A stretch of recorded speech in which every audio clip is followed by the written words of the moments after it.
स्वागत है आप सभी का हमारे YouTube चैनल बाकी सर की पाठशाला में। और जैसा कि लास्ट क्लास में हम न्यूटन का फर्स्ट नियम, फर्स्ट लॉ बता चुके थे, जिसका नाम था जड़त्व का नियम। और जड़त्व का क्या होता है, कैसे होता है, उस वीडियो में हम बता चुके हैं। तो आप सभी लोग उस वीडियो को जाके देख सकते हैं। तो आज का जो नियम है हमारा, आज सेकेंड लॉ हम स्टार्ट करेंगे।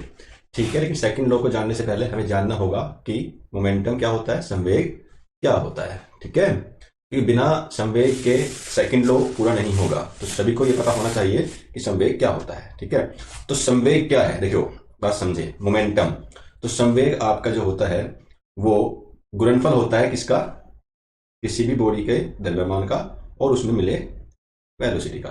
वेलोसिटी मतलब वेग का, यानी कि वेग के साथ द्रव्यमान का गुणनफल क्या होगा, संवेग होगा, मोमेंटम होगा। ठीक है, यह एक सदिश राशि है और इसका मतलब होता है, सदिश राशि किसको बोलते हैं, सदिश राशि उनको बोलते हैं जिसमें परिमाण और दिशा दोनों होते हैं। तो जिस भी क्वांटिटी के अंदर, जिन भी भौतिक राशियों के अंदर परिमाण और दिशा होंगे वो आपके सदिश राशि, वेक्टर क्वांटिटीज कहलाएंगे। इसमें आपको कुछ बातें ध्यान रखनी है। इसको हम P से डिनोट करते हैं, ठीक है, और इसको हम मैथमेटिकल फॉर्म में m इंटू वी लिखते हैं।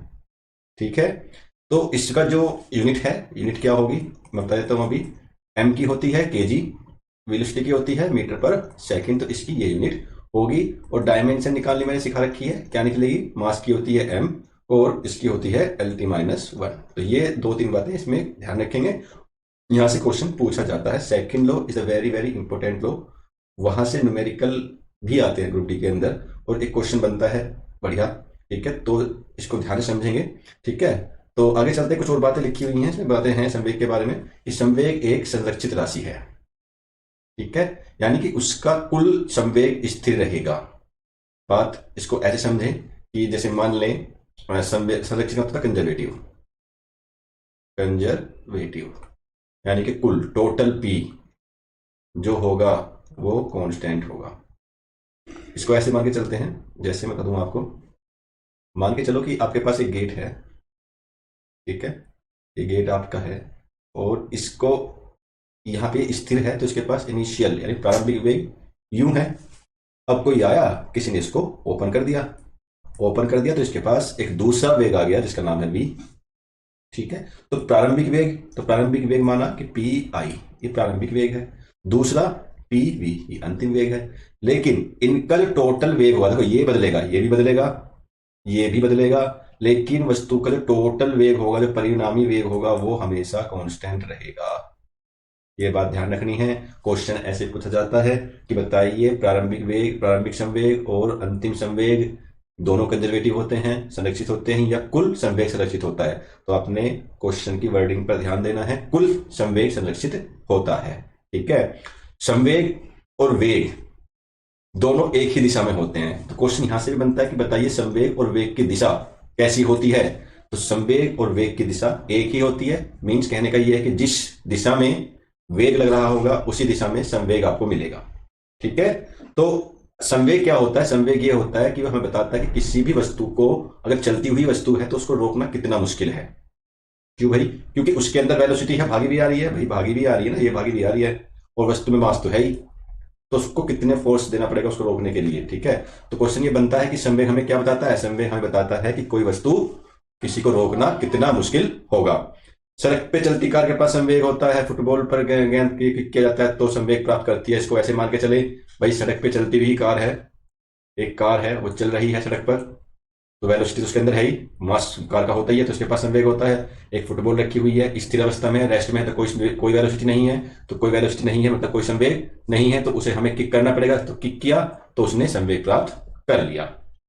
सभी को वीडियो पसंद आ रही होगी, आई होप दैट। अगर पसंद आ रही है तो लाइक शेयर एंड सब्सक्राइब करते रहें।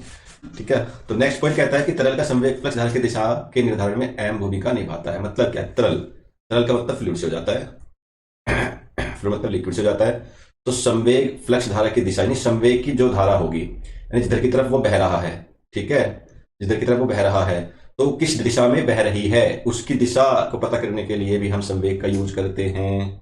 ठीक है, तो संवेग कितना अहम है हमारे लिए ये सभी को समझ में आ रहा होगा। जब अंतरिक्ष में उपग्रह ऊपर जाता है तो उसकी दिशा कैसे नियंत्रित होती है, तो उसके लिए भी हम संवेग चक्र बनाते हैं।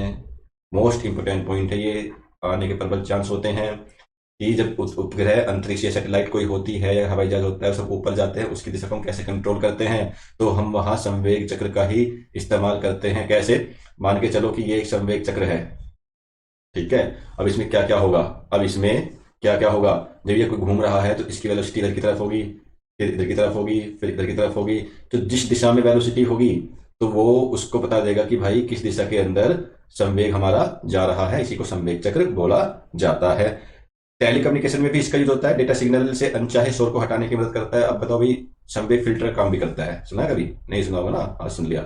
संवेग फिल्टर का काम भी करता है। कैसे? अब डेटा सिग्नल कोई आ रहा है, कोई डेटा सिग्नल आ रहा है, ठीक है, इसके आसपास जो है कुछ भारी शोर शराबा आ रहा है। संवेग क्या करेगा, इस शोर शराबे को, इसकी दिशा को भटका देगा, अपनी दिशा में सिर्फ दूर कर देगा, ठीक है। तो इस प्रकार इसको भी ये मदद करता है, ठीक है। अब संवेग क्यों पढ़ाया? क्योंकि संवेग के आधार पे ही न्यूटन ने अपना दूसरा नियम दिया था, ठीक है। दूसरा नियम क्या कहता है, अभी हम आपको बताते हैं। दूसरा नियम ये बोलता है कि संवेग परिवर्तन की दर को, संवेग परिवर्तन की दर को बल कहते हैं। ध्यान ये रखना है कि न्यूटन का गति का दूसरा नियम हमेशा बल को डिफाइन करेगा, बल को बताएगा, ठीक है। यानी बल का जो फॉर्मूला है F बराबर ma, इसकी उत्पत्ति कहां से? उसकी उत्पत्ति यहां से ही हुई है। कैसे हुई है वो भी हम आपको दिखाते हैं कैसे हुई है। भाई मान के चलो कि प्रारंभिक कंडीशन, कुछ प्रारंभिक कंडीशन है, एक तरफ अंतिम कंडीशन है, ठीक है। कोई वस्तु ले लो, कोई वस्तु मान के चलो कि वस्तु का जो प्रारंभिक वेग है वो u है, अंतिम वेग भी होगा। मास दोनों के पास सेम है, इसके पास भी, इसके पास भी। इसका मोमेंटम क्या हुआ, पी आई बराबर क्या हुआ, m इंटू यू। इसका मोमेंटम क्या हुआ, पी एफ बराबर क्या हुआ, m इंटू वी।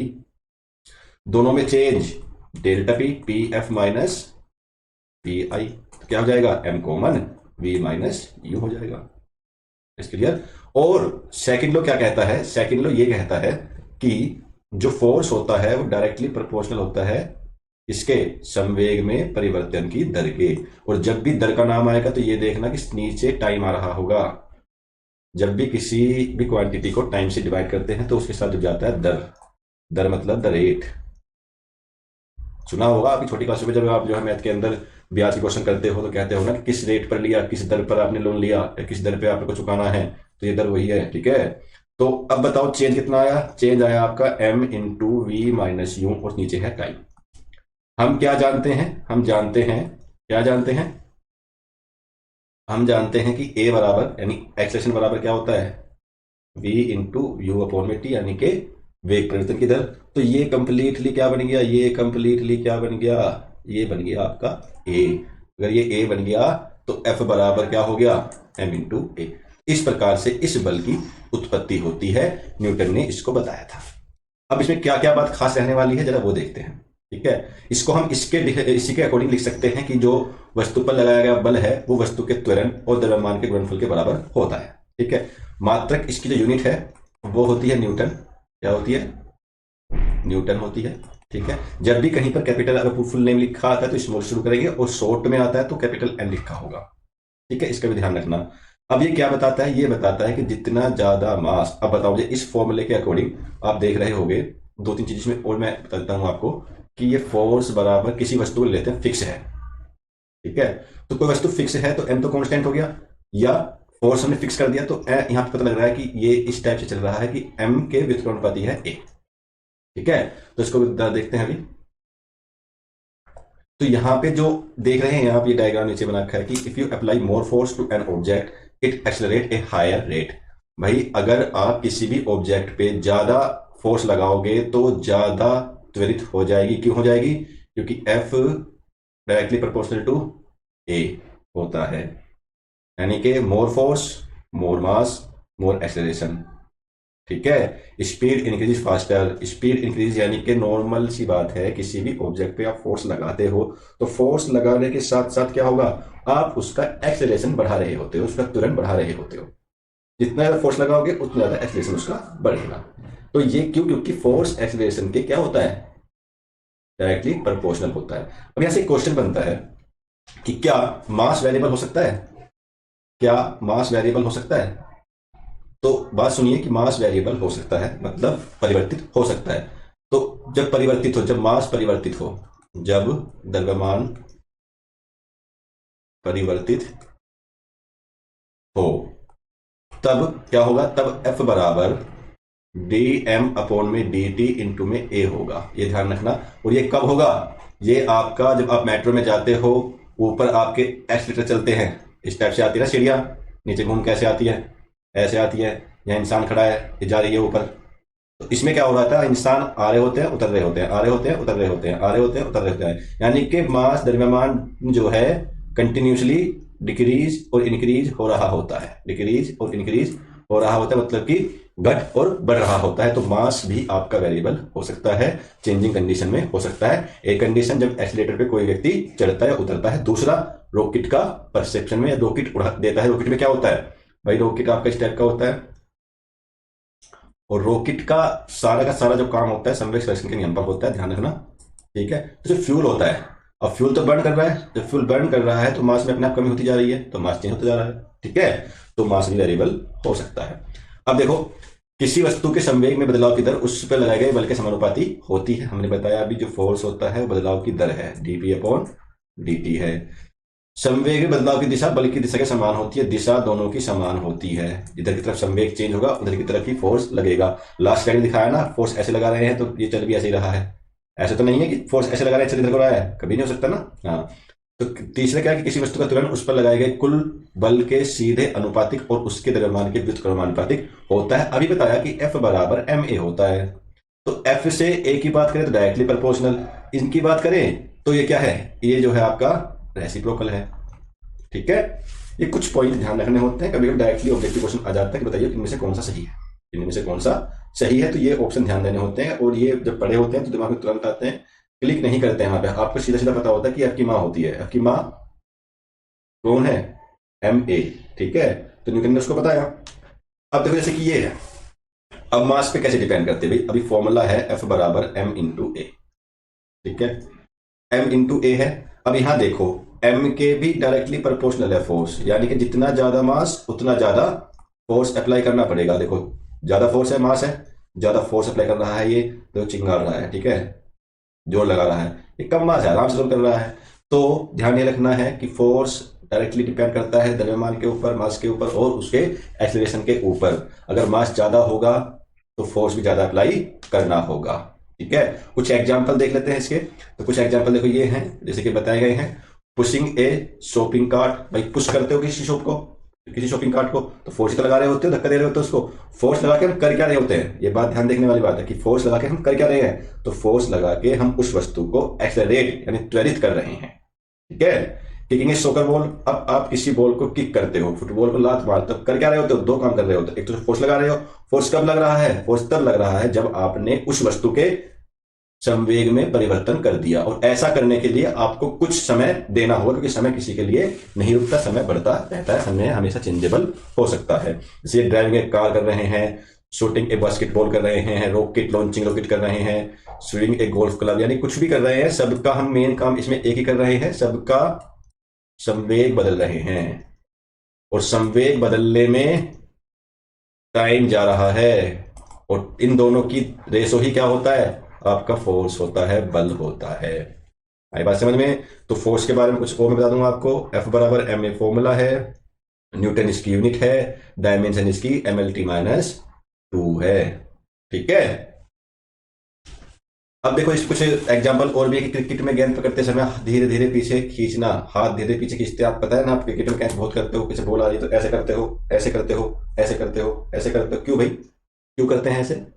भाई अगर आपका हाथ यहाँ स्टेबल है, सीधी बॉल आई टप, आपने आगे पीछे नहीं गिरा, तो क्या होगा? जो उसके अंदर वेलोसिटी है, जो उसका एक्सीलरेशन है, वो तुरंत अपने मास के साथ अटैक करेगा। तो आपने उसका मोमेंटम कम करने के लिए अपने हाथ का मोमेंटम थोड़ा पीछे कर दिया, ठीक है। तो आपको हर्ट कम होगा, चोट कम लगेगी। इसीलिए हम क्या करते हैं, हाथ को जब कहती है ऐसे करते हैं, या ऐसे करते हैं, या ऐसे पकड़ते हैं। जब कोई गनमैन बंदूक चलाता है वो भी कंधे पे रखता है, ठीक है। चलती हुई कार को रोकने के लिए पहियों पर बल लगाना। अब चलती हुई कार है, बल कहाँ लगाते हैं? अच्छा, चल रही है कार, तो कंसेप्ट पता है, कार चल रही है, अब कार को रोकना है तो क्या करेंगे भाई, ब्रेक अप्लाई करेंगे ना। अब ब्रेक क्या काम करता है, जरा बात सुनेंगे। आप ब्रेक अप्लाई करते हो, ब्रेक क्या काम करता है, ब्रेक पहिया जो होते हैं उनका एक्सेलरेशन डाउन कर देता है, यानी कि उनमें मंदन पैदा कर देता है। मंदन बताया था ना, फर्स्ट क्लास में है, सेकंड क्लास में मोशन के पार्ट में आप देख सकते हो कि मंदन क्या होता है। तो जब उनपे मंदन पैदा कर दिया तो वो अपने आप स्लो स्लो स्लो डाउन होती चली गई। ठीक है, आगे चलते हैं।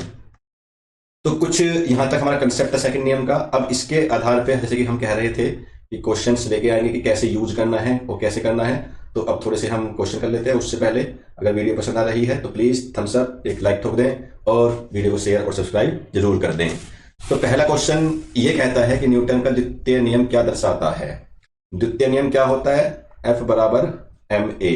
तो बल, द्रव्यमान, त्वरण के बीच संबंध, संवेग संरक्षण का नियम, केवल गुरुत्वाकर्षण का बल। तो अभी बताया, बल, द्रव्यमान और त्वरण के बीच संबंध दर्शाता है। एफ बराबर एम ए होता है। क्लियर।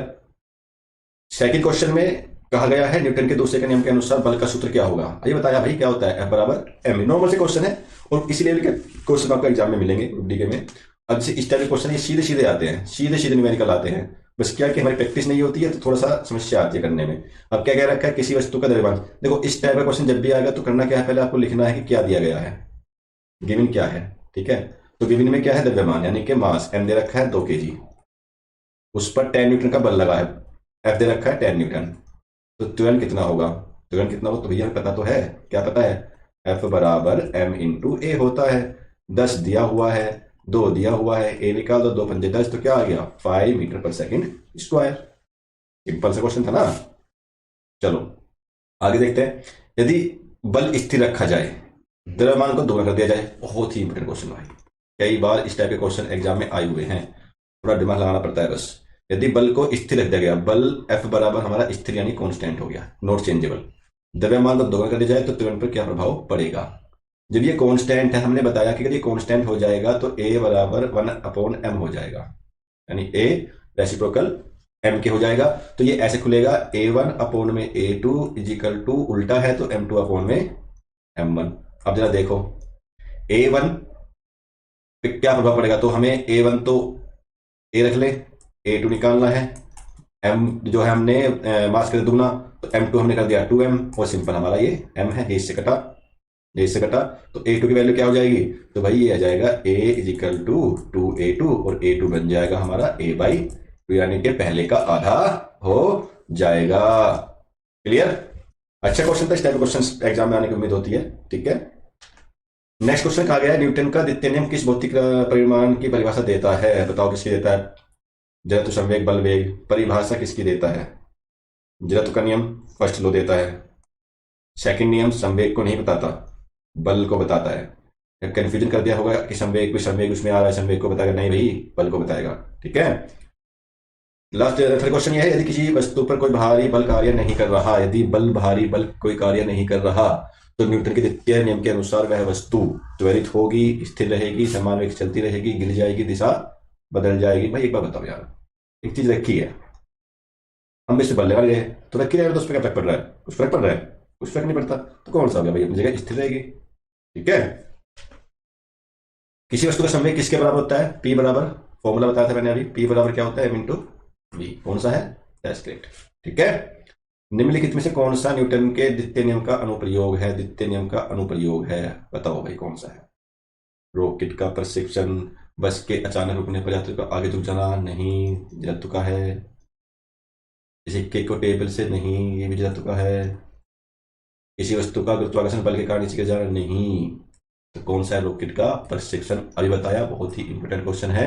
रॉकेट का प्रशिक्षण संवेग संरक्षण पर आधारित होता है, संवेग संरक्षण पर आधारित होता है। और हमने पहले बताया था कि टोटल मोमेंटम यानी कि कुल